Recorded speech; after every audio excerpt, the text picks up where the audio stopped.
ನಮಸ್ಕಾರ ವೀಕ್ಷಕರೇ, ಶೋಧ ಚಾನಲ್ಗೆ ಎಲ್ಲರಿಗೂ ಸ್ವಾಗತ. ಇವತ್ತು ನಾವು ಯಾವ ವಿಷಯನ ಶೋಧಿಸ್ಕೊಂಡು ಬಂದಿದ್ದೀವಿ, ನಮ್ಮ ಚಾನಲಲ್ಲಿ ಏನ ವಿಷಯನ ನಿಮಗೆ ತಿಳಿಸ್ತಾ ಇದ್ದೀವಿ ಅಂತಂದರೆ ಅದುವೇ ಚಿಕ್ಕ ಗಡಿಯಾರ.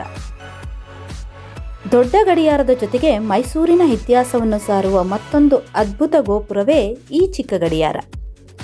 ಮೈಸೂರಿನ ಅರಮನೆ ಮುಂಭಾಗದಲ್ಲಿರುವ ಬೆಳ್ಳಿ ಹಬ್ಬದ ಗಡಿಯಾರ ಗೋಪುರವನ್ನು ಸಿಲ್ವರ್ ಜೂಬ್ಲಿ ಕ್ಲಾಕ್ ಟವರ್ ಅಂದರೆ ದೊಡ್ಡ ಗಡಿಯಾರ ಎಂದು ಕರೆದರೆ, ಈ ಡಫರಿನ್ ಟವರ್ ಅನ್ನು ಚಿಕ್ಕ ಗಡಿಯಾರ ಎಂದು ಕರೆಯಲಾಗುತ್ತದೆ. ಬನ್ನಿ ಈ ಚಿಕ್ಕ ಗಡಿಯಾರದ ಇತಿಹಾಸವನ್ನು ಶೋಧಿಸೋಣ. ಅದಕ್ಕೂ ಮೊದಲು ನೀವಿನ್ನು ನಮ್ಮ ಶೋಧ ಚಾನಲನ್ನು ಸಬ್ಸ್ಕ್ರೈಬ್ ಮಾಡಿಲ್ಲ ಅಂದರೆ ಮೊದಲು ಸಬ್ಸ್ಕ್ರೈಬ್ ಮಾಡಿ, ಪಕ್ಕದಲ್ಲೇ ಇರೋ ಬೆಲ್ ಐಕಾನ್ನ ಟಚ್ ಮಾಡಿ. ಚಿಕ್ಕ ಗಡಿಯಾರ ನಿರ್ಮಾಣದ ವರ್ಷ 1886.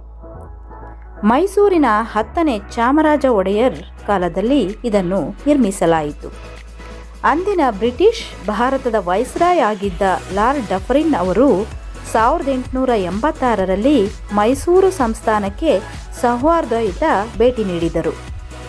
ಮೈಸೂರು ಒಡೆಯರು ಮತ್ತು ಬ್ರಿಟಿಷರ ನಡುವಿನ ಸ್ನೇಹದ ಸಂಕೇತವಾಗಿ ಹಾಗೂ ಅವರ ಭೇಟಿಯ ನೆನಪಿಗಾಗಿ ಈ ಸುಂದರ ಗೋಪುರವನ್ನು ನಿರ್ಮಿಸಿ ಅದಕ್ಕೆ ಡಫರಿನ್ ಕ್ಲಾಕ್ ಟವರ್ ಎಂದು ಹೆಸರಿಡಲಾಯಿತು.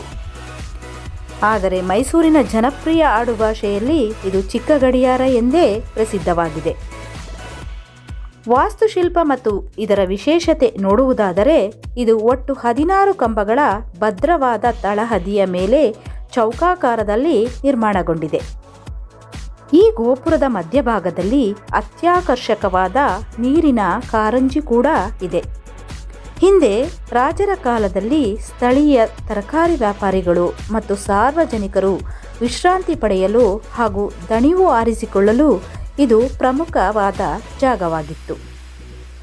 ಗೋಪುರದ ಮೇಲ್ಭಾಗದ 4 ದಿಕ್ಕುಗಳಲ್ಲಿ ಗಡಿಯಾರಗಳನ್ನು ಅಳವಡಿಸಲಾಗಿದ್ದು, ಅದರ ಮೇಲಿನ ಹಂತದಲ್ಲಿ ಮೈಸೂರು ಸಂಸ್ಥಾನದ ರಾಜಲಾಂಛನವಾದ ಗಂಡಬೇರುಂಡ ಕಲಾಕೃತಿಯನ್ನು ಕೆತ್ತಲಾಗಿದೆ.